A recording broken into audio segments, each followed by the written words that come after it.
Adam, welcome to the show. Hello, how you doing, mate? I'm good, man. I'm good. How are you? Brilliant. Better than ever. Nice, nice. How has taking care of your body and going to the gym changed the way that you see the world? It's a good question. I think it makes you realise how many people are not doing it, and how many people don't realise what they're actually doing to their bodies. And it's everywhere you look. When you start noticing it, you're like, oh my God, like I can't believe they're doing that, or I can't believe they're drinking every weekend, and you feel a little bit judgmental almost of them, but it's rife everywhere. It's a bit wild to see so many people that are so unfit, that are so obese and so overweight, and they just don't understand what they're doing to themselves, and where it's going to end up. It's going to end up with them in an early grave, or with an extremely poor quality of life. So I think that's the main thing for me, is you just feel so much better, and you don't understand why people aren't doing the same. Yeah. Do you think it comes from an educational system flaw as to why they don't realize that? I think that's certainly part of it. I think not much emphasis is put on it in schools in terms of, yeah. And then I think maybe the NHS itself is more about quick fixes rather than go to the gym, get healthy, improve your VO2 max. What is your VO2 max? Well, and then those kind of things. So a lot of it's kind of institutionalized that way, whether it be in education or whether it be in the healthcare system. And then also you've got the fact that, like, if your parents aren't into fitness, the chances of you being into fitness are drastically reduced because of that. So then it becomes a cultural thing as well. And also, I do think we're kind of struggle a little bit with the weather. If you go to places like Spain, and I was in Brazil once, and you got up at 6 a.m. in the morning, it was sunny and everyone was out training already, because it feels better. Everyone trains more in the summer than they do in the winter. It's much easier to go out for a run when it's not pissing down with rain. And because we live in the UK, it's usually pissing down with rain. So I think that also plays a part. Yeah, definitely. I went to Australia at the end of last year slash start of this year. I was there for 1 month, and I spent a lot of time getting up early in the mornings. Mm. And everybody was running. Like, I don't know what it is with Australians; they just don't stop running. It's absolutely crazy, and it made like the weather itself. It sounds like a bullshit excuse, right? But it definitely made me feel more willing to go out and just go for a 3 hour walk, or go and get a little sweat on, like shadow box, have a little bit of a workout in my hotel room, Mhm. because the weather was nice, and it put me in a good mood as soon as I woke up. And it's definitely an underrated aspect of, or an underrated, maybe unspoken thing about the UK. Like, ultimately, it is ultimately a bit of a cop out, but it definitely does play a part for sure. Yeah, I think, like, it isn't a cop out in my view, because there is seasonal depression. Like, that's a thing. You know what I mean? People will say, "Oh, you've got seasonal depression," and you do just feel better when you get the sun. You just do. So Mm. it can be a cop out, but it does have definite effects on your mental state. And if you're feeling rubbish, then you're not wanting to train really. You probably just want to sit in the house and order food in. So yeah, you're probably right. There's a little bit of just get up and get on with it, but there is definitely an element of it does affect you mentally. Yeah, yeah, definitely. What is your what is your actual background in terms of, like, have did you do any martial arts? Because obviously you're now doing a lot of work with MMA guys. Did you do any martial arts yourself? Yeah, I did a bit of MMA when I was younger, maybe when I was like 18 to 22, and then I've always done Brazilian Jiu Jitsu. So I'm a Brazilian Jiu Jitsu blue belt, no, sorry, purple belt at the moment, and that's been on and off for years and years and years. I'm one of these people who does it for a 6 month period, goes away for a 6 month period, comes back for a 6 month period. But I've always liked to Wow. do that and keep my hand in. So when I am away with some of my MMA guys or whoever it might be, I could jump in there, have a roll with them, or do a bit of training with them. I do think it helps me as an S&C coach understand the sport a little bit more. Now, obviously, I've never fought in the UFC, but I do understand the training element of it. I do understand what a shark tank is and how hard shark tanks are and these kind of things. So I do think that gets me a little bit more what we call buy-in from my athlete. I think they trust me a little bit easier because they know I've done a bit. Yeah, I can imagine that definitely helps. Like, I don't know, sometimes you see people with S&C coaches who have got no experience in any kind of martial arts. And some of the stuff they've got them doing is absolutely wild. I mean, you post some of the stuff yourself. Like, some of the stuff they've got them doing is, bizarre at kindest. Yeah, you're absolutely right. I think what they don't understand, if there's a very, very high level, I'm obviously not going to mention him, but there's a very, very high level strength conditioning coach in terms of where he is in the community and the job role he's got. He's very high up. And I remember getting sent one of his programs for an athlete, and it was absolutely crazy. It was just the exercises themselves weren't wrong, but the amount of volume that was in it was, it would take you an hour and a half to an hour and 45 minutes to get through the session, and then they've got maybe wrestling to do afterwards, or maybe they've got to do sparring afterwards. And I don't think they really understand how strenuous MMA is because they've not done it before. And that becomes a real issue if you've not competed in the sport and you're like, well, we need to do this amount of lifts and this amount of lifts is going to get better. Well, yeah, if you're completely fresh, that might be the case. But these guys aren't coming into the session 9 times out of 10 completely fresh. Or if they do that session, they've got exercise or they've got like technical to work to do after that. So then you're completely fatiguing them for their technical work. So you do need to understand the sport a little bit, and that's why I pretty much just work with people who want to train like athletes, but mainly combat athletes because I understand combat sports. Been about it for so many years now. I've done all of it, so I understand the sport, and it definitely helps. Having to balance, like, so a regular S&C coach who isn't doing it for like sport specific, and especially a sport as hard as mixed martial arts, I guess you would. This is coming just from a naive point of view, but I guess you would be able to give that person more volume than someone who is doing an intense sport such as MMA or like kickboxing, like a professional fighter. Is that a correct sort of viewpoint? Yeah, absolutely. Obviously, it's going to depend on the sport itself, but if I've got a person who's a curler, then they could do a lot more volume than an MMA fighter because their curling session isn't going to be that intense, really. Um, so yeah, you do have to look at the sport and look at the demands of the sports and kind of take that into consideration, absolutely. But 9 times out of 10, it's not going to be as demanding as MMA.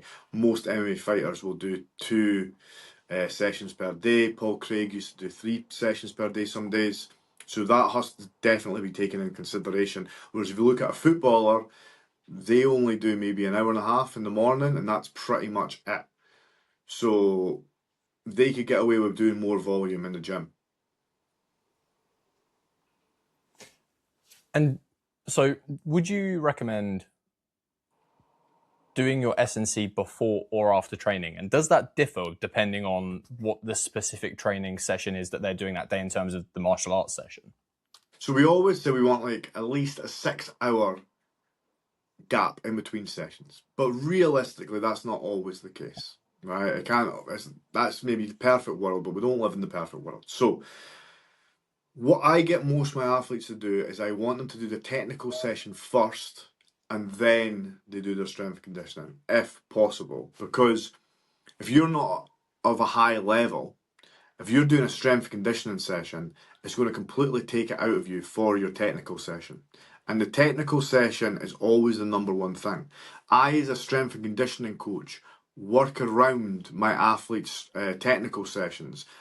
The technical sessions don't work around me. You've got your main job or your main boss is the head coach, right? I don't want to be getting in the way of their training. There are some times where it's just inevitable, but I don't want the head coach ever coming to me and saying so and so got beaten up at sparring because his legs were super heavy because of what you've been doing with him.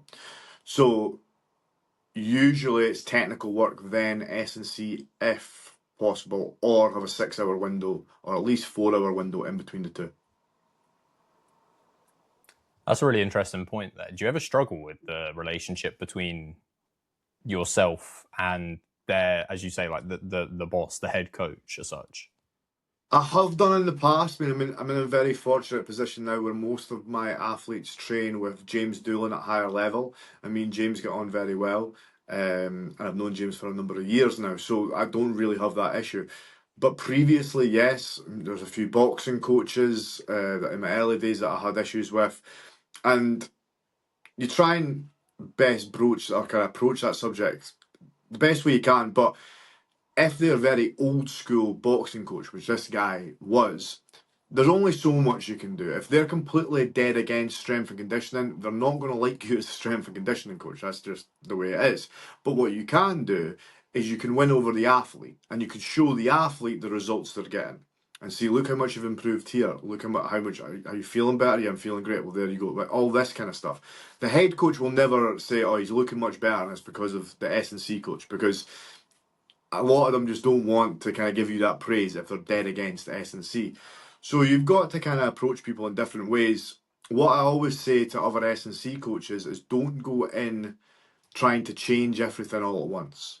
That's a number one way where you get a lot of pushback. So if I came into your camp and I was like, you're doing everything wrong, that session that your head coach is doing, that circuit, it is terrible. Get rid of that. We're going to introduce this. And I give you a list of things. You'd probably be thinking, who the fuck's this guy?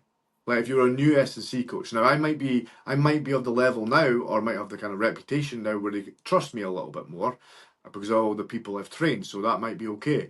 But if you're a new S&C coach, you don't want to be coming in and upsetting too many people straight away. So just slowly introduce yourself, and you'll gain their trust over time. Do you ever see head coaches, like head MMA coaches, trying to set S&C for their fighters, and maybe they're a little bit clueless about S&C? Have you ever experienced that? Have you ever seen that? And sort of what impacts do you see that has on an athlete versus getting an actual S&C coach? Yeah, it's a massive negative usually, and the prime example for this would be Hamzat Chimaev. So Hamzat Chimaev, when he was at All Stars in Sweden, the head coach there would do the S&C. Now the head coach, I don't know much about his actual coaching in terms of MMA. I'm sure it's very, very good, because it's a very well established gym. But he's not a strength and conditioning coach. So his ideology was just completely beast them constantly all the time. So that I heard rumours for years before even Hamzat went there that a lot of that team left their best kind of sessions on the mat and became very old very quickly and got very injured. And then obviously Hamzat went there and the same thing happened to him. And he's came out. I mean, I got really criticised when I did a video on Hamzat Chimaev saying that this circuit is horrendous. But he has since came out and said I was completely overtraining. I didn't ever take a rest day. And even if you're Hamzat Chimaev, you've got to take rest days. But if you've got a coach who is just constantly wanting to break you down because they think that makes you tougher and they think that makes you more resilient, when realistically it's just getting you tired. And getting you tired is not getting you fit. Yeah. That's a very interesting point. I spoke to there's an S&C coach local to where I am, and he coaches a couple of. Do you know someone called Tariq Pell? Yeah, I do know that name. Yeah, he's a Cage Warriors guy, yes. And this guy's his S&C coach. I had him on the podcast, and he was talking about the importance of actually having a rest day. Like and I'd never really.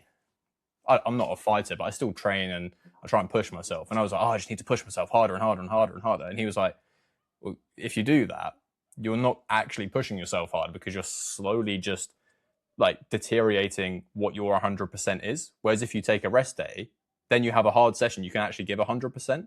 And I thought it was a really interesting point of view. So I started implementing it in my low level training that I do, like actually having a day off and not feeling guilty about it. And then all of a sudden the next day I'd go back and I felt fucking great. Yeah, it's a massive, massive thing. It's probably the number one thing I have to do with my athletes is pull them back from training and not get them to train more. 9 times out of 10, that is the way it's been. Because as an athlete or someone who cares about training, you do want to push yourself harder and harder. And then when you do take that day off, if you ever do, you do have the voice in the back of your head saying, I should be training today. My opponent's training today. I'm missing the boat here. I need to be doing stuff. And that's when you've really got to trust your S&C coach. And this is why a lot of times I don't give my guys pure rest days, because mentally they find it quite hard. But I'll give them a zone 2 run. Very, very easy. Or I'll say you've got to do your yoga that day or your stretching that day. So at least they're doing something that in their head's completely benefiting them, and it will benefit them, but it's not just doing absolutely nothing, because they've really, really struggle. They really, really struggle with that, yeah. Do you still do that in camp as well?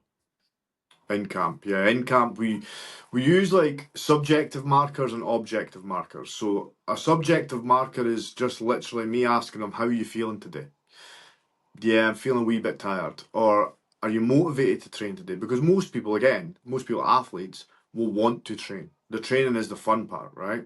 So if you feel like I cannot be bothered training today, that's a little sign, right? How did you sleep last night? I slept terribly. There's another sign, okay? So we use subjective indicators like that, and then we use what are called objective indicators, which are just data points like your resting heart rate. What is it usually? Well, it's usually 55. Well, today it's 60. So if it's elevated, it's a sign that you're fatigued.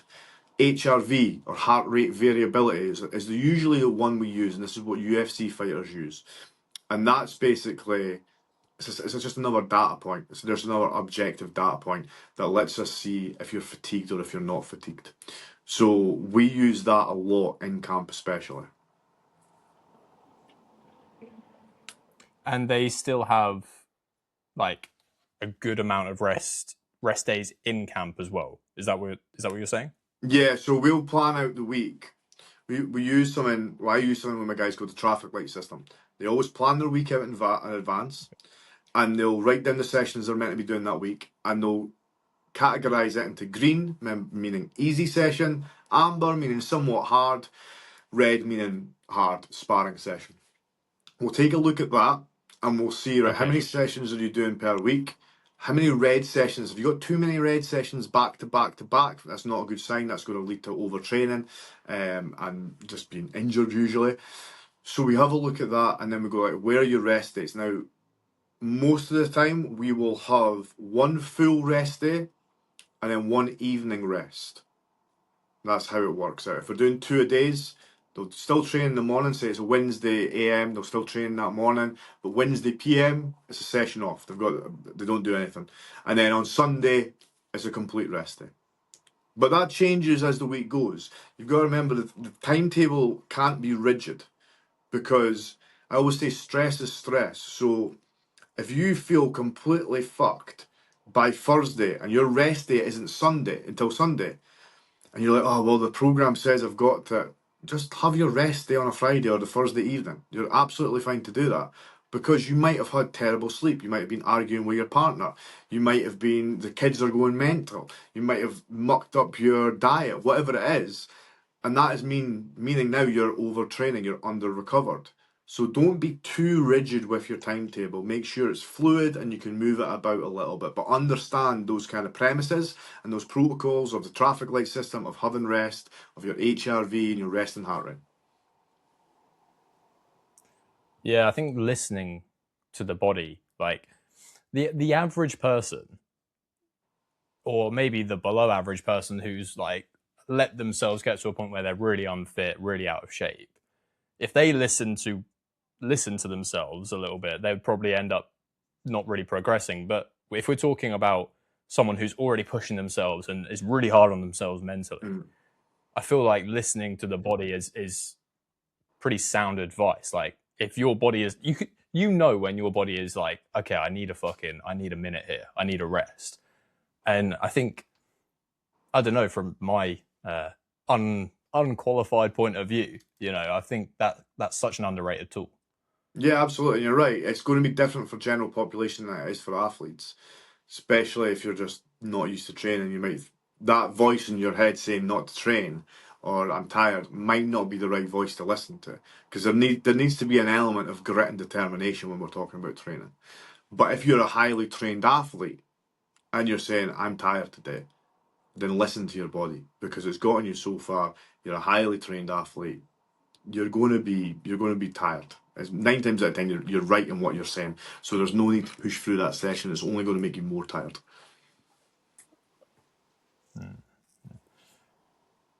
You had a little line which I wanted to read out to you and sort of get you to expand on a little bit, which was you need to be ready when fatigue does hit. And trust me, it always hits. Can you expand on that for the context of a fighter? Yeah, like just yeah. No matter how fit you are going into a fight, you're always going to get tired in that fight. Realistically, unless you chin the guy and you knock the guy out in the first round in the first 10 seconds, then you're not going to be. But 9 times out of 10 again, you're going to get tired in the fight. So you need to prepare yourself for that. And a big thing that happens is a lot of people will think, I'm super fit, I'm really fit, and they start getting tired and they start to panic when they start getting tired. Like, oh my God, I'm getting tired here. It's only the second round. We've got another 3 rounds to go. What do I do? Oh no. You need to be comfortable being uncomfortable. So that's why you train hard, okay? And I'm not saying every session needs to be a grind, but you do need those sessions occasionally, absolutely. And you need to know and you need to trust your recovery. So that's why I'm a big proponent of breath work and concentrating on that in between rounds. Because then my athlete knows, like, yeah, it's the second round and I'm breathing heavy here. But I know when I get that 60 seconds rest, I'm going to plummet my heart rate because I'm going to do my good breath work and I'm going to be ready to go again. Because I felt like this in training before, and I do my heart rate work, I do my breath work, sorry, and I'm good to go. So you need to be comfortable being uncomfortable, but you need to realise no matter how fit you are, you're probably still going to get tired. Yeah, and it's also a different thing to like hit like I don't know, a hard pad session or a hard wrestling session. You can push yourself for longer in that than and not get as tired as you would maybe in the second round of a fight because it is also a different thing, like physically, but also mentally. Like you are actually in there having a real fight with somebody. That's going to do different things to the chemicals that are getting released versus just an agreed upon, or not that a fight isn't agreed upon, but versus a regular training session, right? Mhm. Surely that has some role too. Oh, absolutely. Like decision fatigue, or don't know what technically what the right terminology would be for it, but if you hear a lot, or if you talk to a lot of fighters, Tony Bellew is a good example with Usyk. When he fought Usyk, he said, "I've never been so tired in my life," and it's because of the movements Usyk was giving him, the feints, the constant moving up and down, and it's like he's having to react to that, not just physically but mentally. So he's having to process all these looks, all these feints, and it's exhausting. It's absolutely exhausting, and that's why there's also an element of conditioning that's almost like cognitive. Can't say that word. Cognitive. That's the word. There we go. Conditioning, and that's what Lomachenko would do, Usyk would do, and you would see them. They maybe do hard assault bike sprints, and then they come off, and in the rest period, they're not just doing nothing. They're bringing their heart rate down by their breathing, but they're also doing what's called a concentration grid, and this is where the numbers are all. There's maybe 1 to 100 or 1 to 99 on the wall, and it's all jumbled up, and they've got to find the numbers in the quickest possible way. Some people give maths problems to their clients. All these kind of things are the idea of making you being able to function even when you're tired. That's interesting. They give maths problems to fighters to reduce or to make them get back to a like normal breathing state. Is that correct? Or So the idea behind it, and this is where the sports science slightly falls away because it's very hard to test. So if you're talking about decision right? fatigue and getting tired mentally, it's so chaotic, the world of combat sports and the sport itself. It's very hard to test that in a scientific manner. So a lot of sports scientists don't like this kind of stuff. But the idea behind it is still being switched on whilst you're fatigued. So still having the brain power, the processing power, whilst you are breathing out your arse, for lack of a better term. Right. Interesting. I feel like I may have potentially heard. Do you think that's effective? I don't think it's not effective. And what I mean by that is, if you put it in your session, it's not going to negatively affect anything. And it might give you benefits. We just don't know yet whether it does, because the science isn't there for it Right. yet. So, But the science being not there for it and not backing it up doesn't mean it doesn't improve it. It's just that we've not figured out how to kind of test for that, if you know what I mean. And the fact is, it's like I say, it's not going to yeah. negatively take away from anything. So if you throw it in there and you do it, why not? You know, why not do it at the end of the day? It's not costing you anything. Yeah, and also if it does, even if it's purely just like a oh, I can't remember the term for this now. Placebo? Uh, placebo. That's the one. Yeah. Even if it's just a placebo effect, surely it's still, if it's not costing you anything, Yeah. it's worth the punt, right? And the thing is, with placebo effects still work. You know what I mean? Regardless of whether the actual training itself worked, the placebo effect works. So is that not a good thing to give your athlete? Is that not, look how much you've improved on your concentration grid?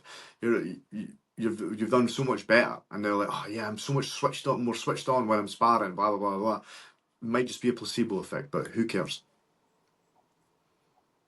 Yeah, you'd rather have your fighter in a positive mental state and feeling like they're the fucking shit than a negative one. Absolutely. And I've actually came across this, not recently, a few years ago now, but it was this sports scientist guy, and he was like, just cared about the numbers. That's all he cared about. And I took my athlete in for testing well once, because he had all this fancy equipment. And then before his fight, about a week and a half out, we went in for retesting. But the athlete was ill at that point. So I said to him before we went, I was like, look, my athlete's ill. He fights in a week's time, no matter what. I can't have you going in there and saying his numbers are horrendous, because this fighter especially was a very mental fighter. He was very up in his head. So if I went in there with my fighter and said, right, we're doing retest and his numbers were horrendous, and the sports scientists were like, oh, your numbers have went down, this is really bad, blah blah blah blah, that would have played a massive negative mental effect on that athlete going into the fight. So I said that to the sports scientist, and he said, well, the numbers are the numbers. I'm going to have to tell him the truth. And that is someone who doesn't understand the sport and who only understands working in a laboratory environment, not actually working with elite level athletes. So I just said, I'm not coming in. So we just didn't go in and didn't do the retest, and we did retest another time. But you've got to realise that, like, yeah, the numbers are important and strength and conditioning is important, but I would much rather have my athlete feeling positive going into that fight than feeling negative and knowing his numbers. Who cares? Do you find yourself doing a lot of like mental work with athletes? Yeah, I do. And it can be from, and you do lie to your athletes sometimes, very small white lies, but you might know that they're fatigued. You might feel that they're not really pushing it, or they're pushing it, but they're not really getting the numbers they should be getting. They're probably fatigued. So I'll just say, right, we're only programmed to do 3 sets of that. Let's move on to something else. They don't know that we were actually programmed to do 4 sets. But that 4 set would have been completely pointless, and it would have made them more tired. Or I'll chop off a whole exercise, or I'll chop off conditioning and be like, no, we've not got to do conditioning today. I've got that on my laptop on the screen. But realistically, they were meant to do conditioning that day, but I know they're fatigued. So there's a lot of mind games with the athlete that you kind of play, and you've got to be more careful with some athletes than other athletes, about what you say to them, or yeah, things like that. How you communicate with the athlete is massively, massively important, and what you're saying, especially if you're backstage with them before they fight, especially if you're doing your weight cut or their weight cut, you need to know when to speak, when not to speak, and the kind of mental aspect of the game, 100%. Yeah, I think that's a big thing, which is maybe not like you see a lot of people who get their level 3 like PT qualifications, and I mean, I've done one of them courses, and they don't teach you to become a coach. Like they give you a qualification, and you've got a qualification. But I think being a coach is so different to being qualified to do something. And I think, like you say, managing someone is such a big part of being a coach. It isn't just the 4 sets of this, 3 sets of that, 3 rounds of this. You know. Yeah, it's the biggest part of it. There's a lot of guys out there who are wildly more qualified than myself, but I know for a fact they're not very good coaches, and it's just a shame because they don't understand that they're alienating themselves a lot of time. A lot of times, strength and conditioning coaches and sports scientists want to appear very, very clever to their client, but what they're actually doing is they're alienating themselves. So they'll use big, massive, fancy words, and they think they're proving themselves to this athlete. But what they're actually doing is the athlete's thinking, I have no idea what this fucking idiot's saying. Why is he speaking to me like that? Right? You need to learn how to communicate in their language. So there's something that we could do called the reactive strength index. It's a test that we do with our athletes.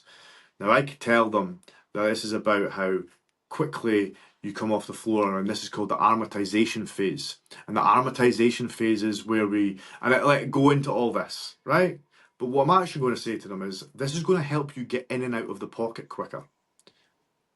They're going to understand that. If we're doing another exercise or another test, I'm going to say this is going to allow you to hold your power, your knockout power, later on in the rounds. They understand that. So you need to understand the athlete you're working with. Now, someone like Paul Craig that I used to work with, he's very analytical. He's a former teacher, so he wants to know the whys about everything. So I maybe would go into the science of it with him. But with a lot of other athletes, I wouldn't. And it's about knowing your athlete. Yeah, definitely. It is funny those little games you can play. I've even a couple of weeks back. So this isn't what I do full time. Unfortunately, I have to work a regular job at the moment as well. And I'm a chef, and my head chef, like I had quite a few complicated dishes on that I had to get sorted, and he also had a lot of stuff to do on his side as well. We were in the middle of like a busy service, and he knows I'm really like competitive, and you can get under my skin a little bit if you're like, oh, I'm going to beat you at this. And so he was like, oh, I bet I can get all of these done before you can get all of that done. And in reality, he didn't care about who won the shitty little game. He just wanted to get service over and done with. But he didn't want to have to sit and explain to me, like, oh, we just need to get service over and done with. He knew that that would get me to do the dishes quicker, you know? And those little games that you can play are quite interesting. Yeah, absolutely. That's an element of coaching. What he's done there, he knows what motivates you and will get you going. So he's used that, and it's the exact same in coaching with an athlete. The first day they sit down and I speak to them, I go, "What motivates you?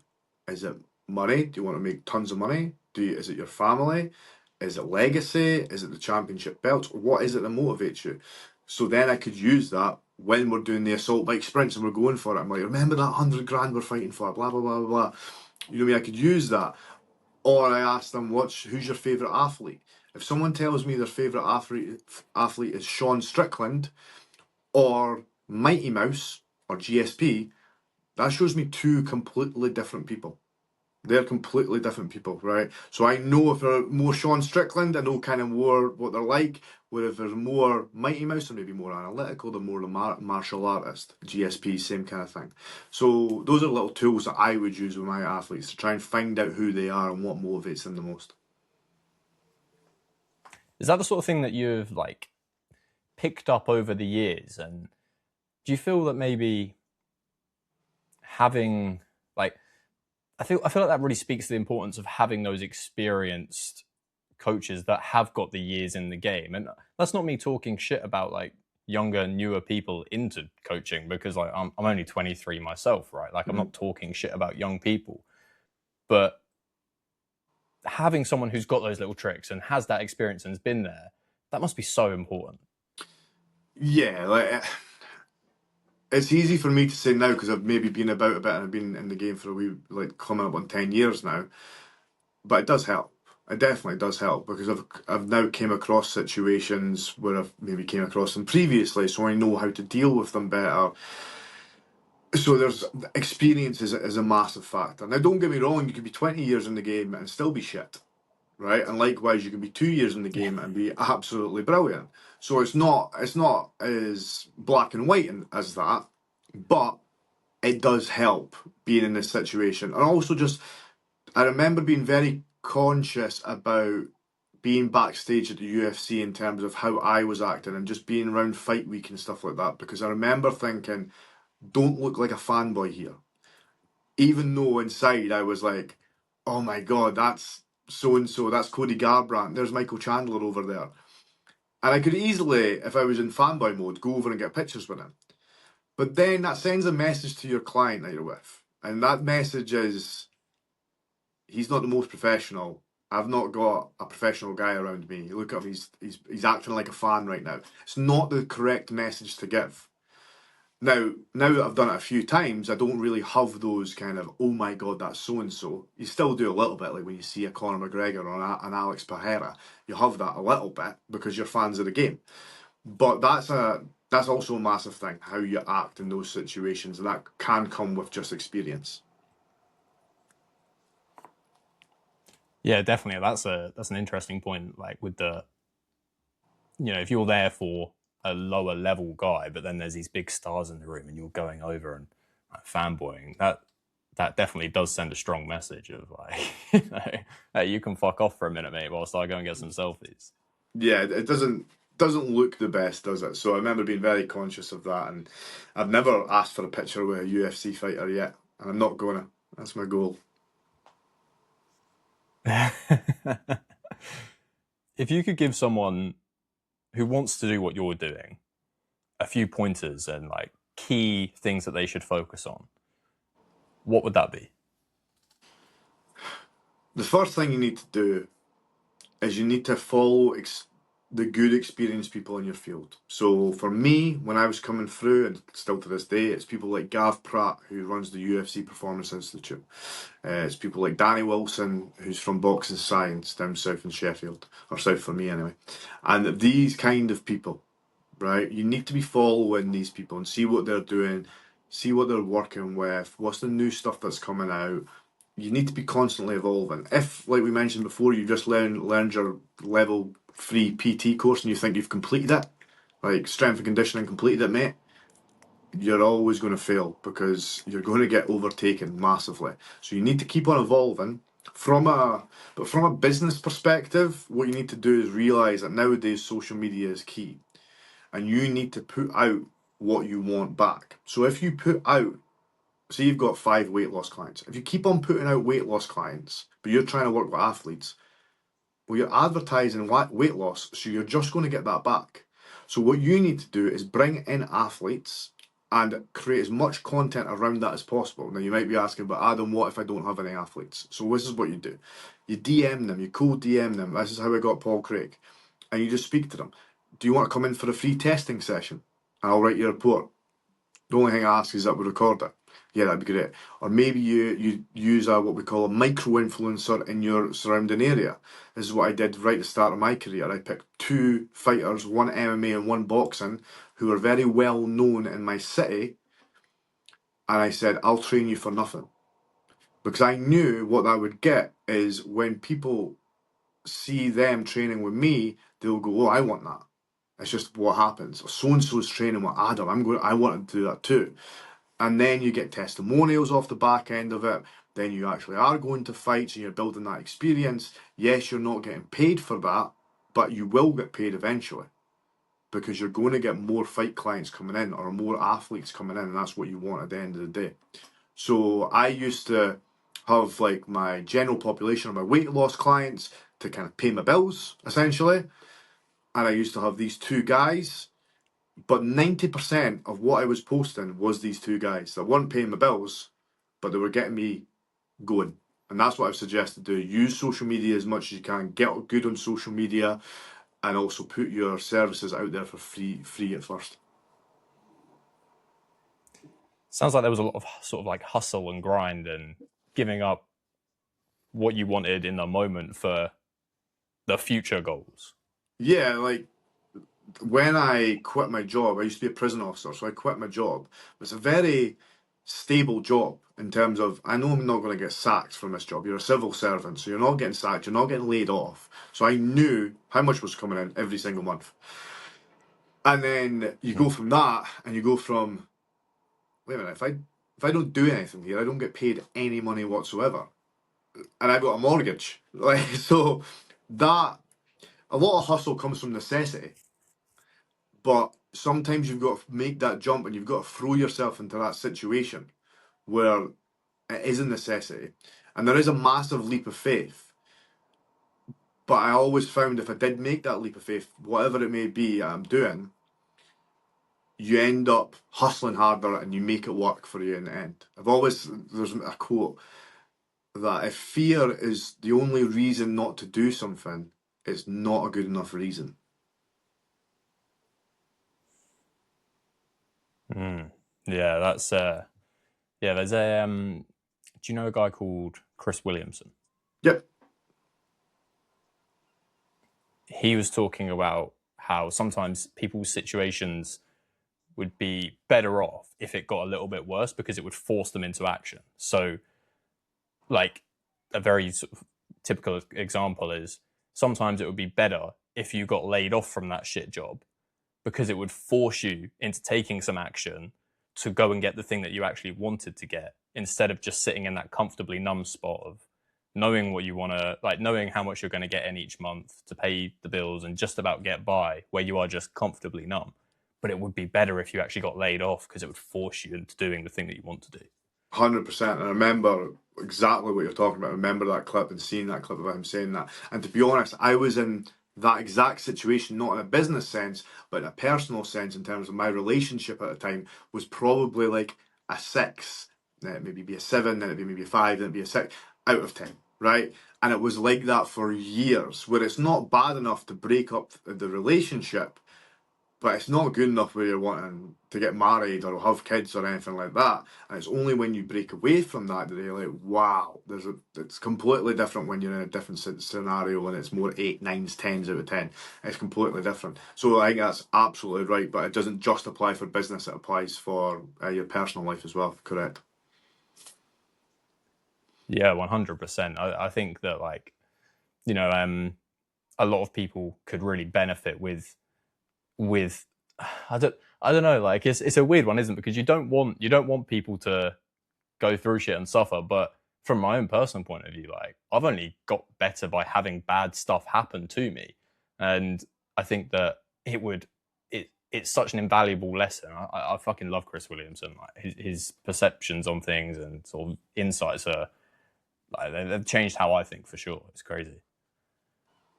Yeah, it's always good to have people like that who are someone who maybe not aspire to be, well, maybe you do aspire to be him, but have them be motivational for you. And I use it every morning when I can't be bored going to the gym some days, and some days that happens when your motivation just dips. I'll have like a playlist I go to where it's people working out, and it just gives me that little bit of motivation, that little bit of drive to get up and go to the gym. And that's what I do it pretty much most mornings. Yeah, man. Yeah. Right. I want to get it back to. I've got a couple more questions based around some S&C things and some like just pure like curiosity and naive points that I'm not sure on. Mhm. Does having more muscle mass make it easier to cut weight? So that was the belief. The belief was that if you had more muscle mass, your body would hold on to more water, and therefore, when you're doing your dehydration, you're doing your cut, it would be easier.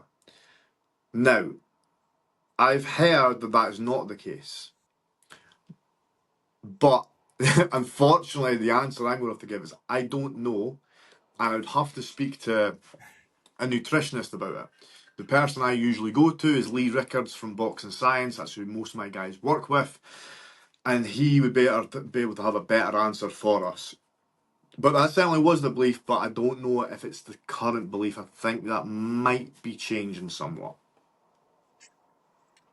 Do you know why there might be a change to that at all? Can you potentially give any insights maybe from these people on like why that might not be the case? Because it logically makes sense.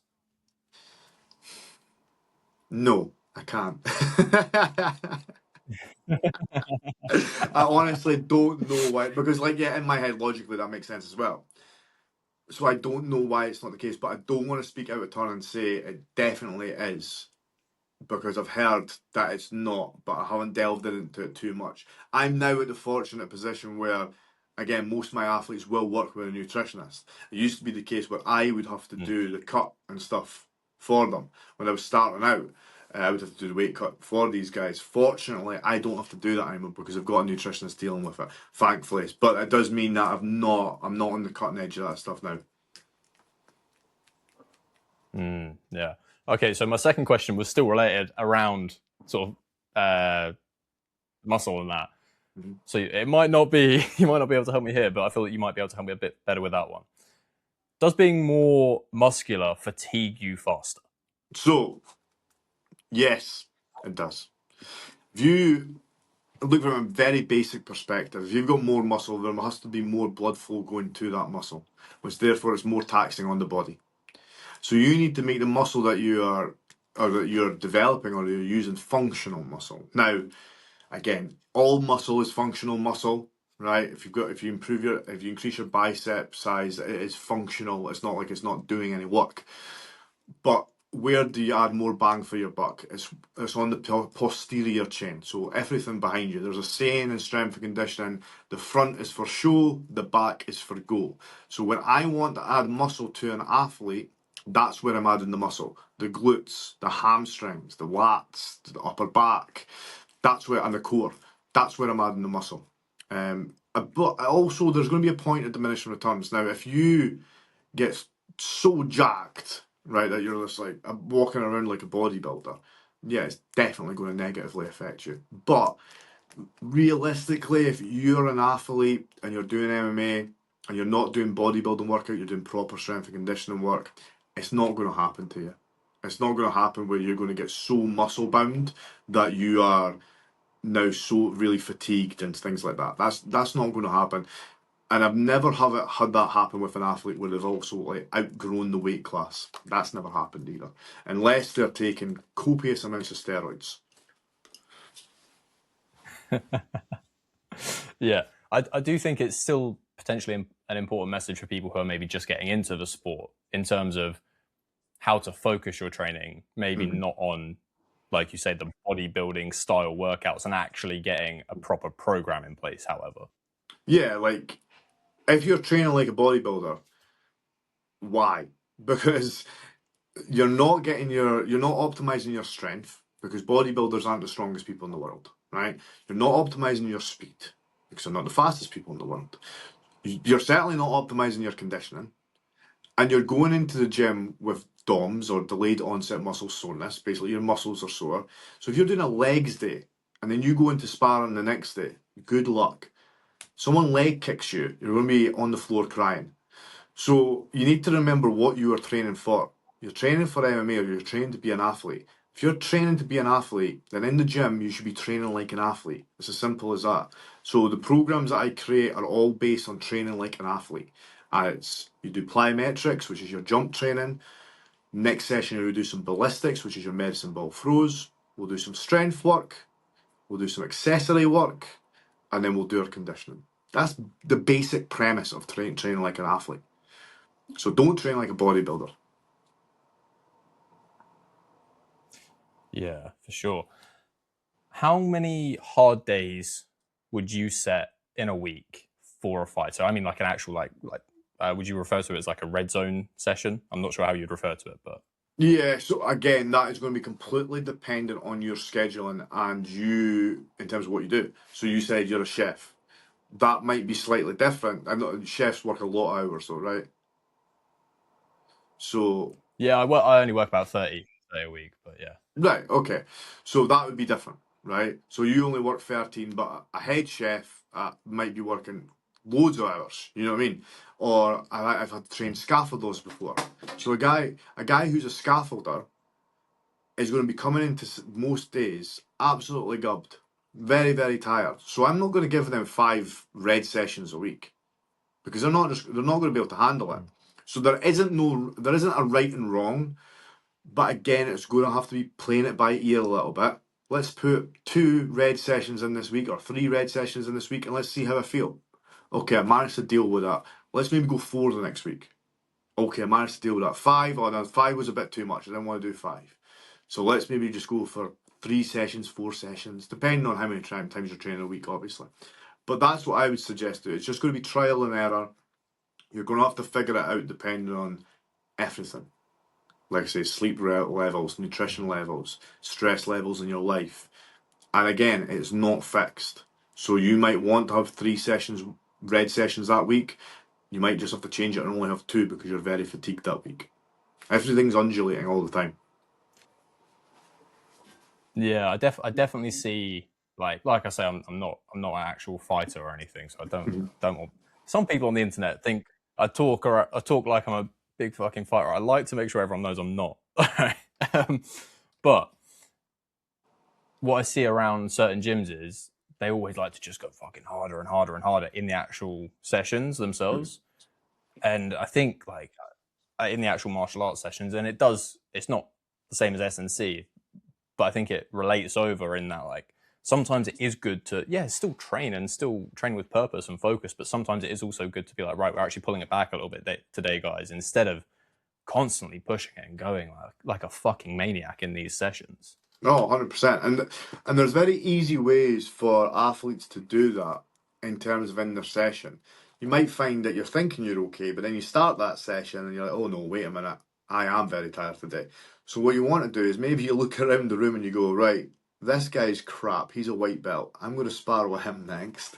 Then this guy over there, he's a white belt. I'm picking him after that. And that's a very easy way. I know it's quite funny, but it's a very easy way to make your training session a bit easier. Rather than picking the absolute monster in the corner, the big jacked up, roided head Polish guy, let's pick a little bit easier spars today. And that's a good way to kind of pull back your training, but still be in and about it. Yeah, definitely for sure. That's like you said, it can be seen as a bit funny of like picking on the white belts, but I see what you mean for like it should be. Let's pick on the white belts more, is what I think I should start telling everyone. I'm with you on that. Okay, final question then. If you had, I don't know, like 30 seconds to convince someone who isn't prioritizing their health and their fitness to start prioritizing it, what are the main things that you would tell them? Do you want to die early? Most of the time, the answer That's a to that pretty is going to be compelling no. argument. So therefore, they're going to be like, right, okay. And then I'm going to explain from there that if they train, even if they do a zone 2 a week and maybe some other aerobic capacity work, they're going to be substantially fitter. They're going to live substantially longer. And not are they only going to live longer, but their quality of life is going to be better. Same with when you're doing strength work as well. It's pretty compelling. There you go. Simple as that. Listen, Adam, thank you so much for coming on the show. Is there anything that you want to promote whilst you're on here? Just check me out on Instagram, TikTok, Adam Lusby Coaching, or just type in Enhanced Sports Performance. Nice one, man. Thank you for coming on. No bother, my man. Good speaking to you.